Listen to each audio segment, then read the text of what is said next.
Look, we literally cannot escape the AI hype right now. It is everywhere. But if we strip away all the sci-fi stuff for a second, something massive is happening in the hard data. AI is no longer just a cool parlor trick or some distant promise. It's already driving huge macroeconomic shifts. We're looking at a fundamental restructuring of the economy that is fully comparable to, and maybe even bigger than, the dot-com boom of the late 90s. Welcome to this explainer. Today, we're taking a macro to micro journey through 4 steps. 1. The AI productivity engine. 2. Transforming manufacturing and finance. 3. The truth about AI jobs. And 4. Spotting the real AI winners. Let's dive right in. Starting with Section 1, the AI productivity engine and the macroeconomic shifts we're seeing.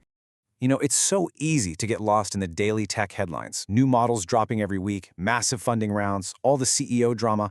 But for those of us actually focused on the real economy, we've got to ask the critical question.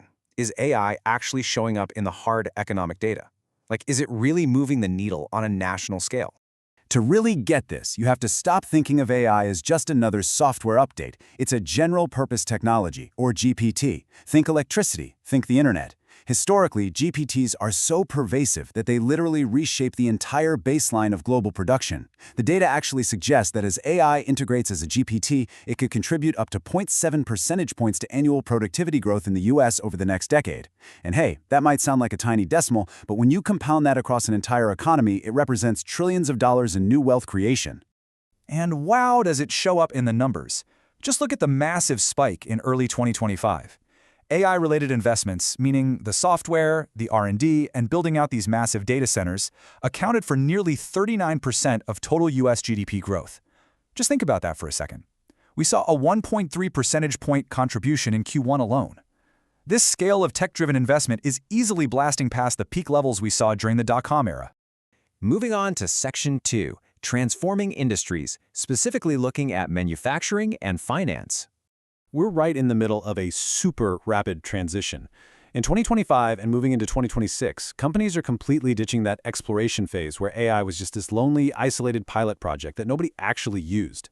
According to recent manufacturing supply chain data, a staggering 97% of manufacturing executives say they're done with testing and are now actively integrating AI as core operational infrastructure. It's literally driving real-time supply chain decisions and complex procurement workflows today. And the speed of this adoption curve is just wild, especially over in the financial sector. Generative AI adoption jumped from 40% to 52% in just 12 months. That's a huge leap for a single year.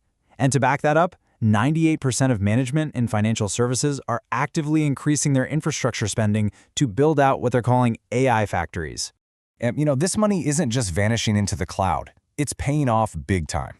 Down on the factory floor, the benefits are super tangible. AI is doing automated quality control, catching defects way earlier than ever before.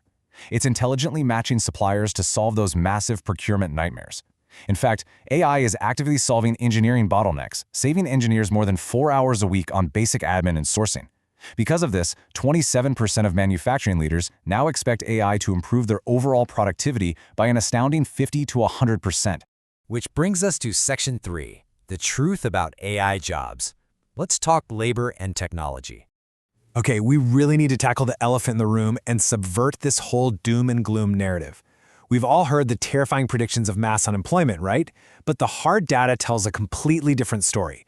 The Information Technology and Innovation Foundation notes that recent studies give us incredibly strong evidence that AI is actually acting as a powerful complement to the workforce rather than a total substitute.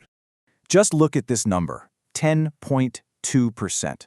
When researchers looked at firms over a 2-year stretch, the ones going all in on AI actually saw a 10.2% increase in their total employment. Let me just repeat that. The most aggressive AI adopters actually hired more workers, growing headcount by over 10%. Meanwhile, the firms that barely touched AI, they saw absolutely no statistically significant headcount growth. And here's the crazy twist literally no one saw coming.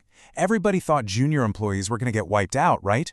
Well, high-intensity AI adopters are actually expanding entry-level positions by 12%. That's almost double the growth rate of manager-level jobs, which sat at 6.7%. It completely busts the myth that juniors are just automatically replaced. Instead, what's happening is AI lowers the cost of production, which drives up demand and causes firms to expand across the board.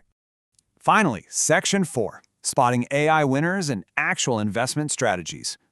So according to data from Harbor Capital, we need to split the market into two distinct categories. Category 1 is the AI direct beneficiaries. These are the really obvious tech giants: NVIDIA, Microsoft, OpenAI, the guys building the chips, and the massive large language models. But while most retail portfolios are completely crowded there, smart, valuation-focused investors are digging into the infrastructure layer right beneath it. These are the companies providing the data centers, the liquid cooling systems, and the immense power management required to run all this AI. They offer highly compelling, and frankly often much cheaper, opportunities. When you break down that infrastructure layer, you see the real money isn't just flowing into software. The tech boom of our generation is incredibly reliant on industrials and utilities. It turns out the future of artificial intelligence requires a whole lot of old-fashioned concrete, steel, and liquid cooling. AI isn't just a software boom, it's a massive physical build-out to support these modern tech factories. So we absolutely know AI is this undeniable macroeconomic engine. It's expanding jobs, not destroying them, and it's reshaping traditional physical industries just as much as the digital ones. The transition is already here. So the provocative question isn't really whether AI will take your job or upend your portfolio. It's whether you'll be replaced by someone who knows how to use it better than you do. So how are you positioning yourself for this future?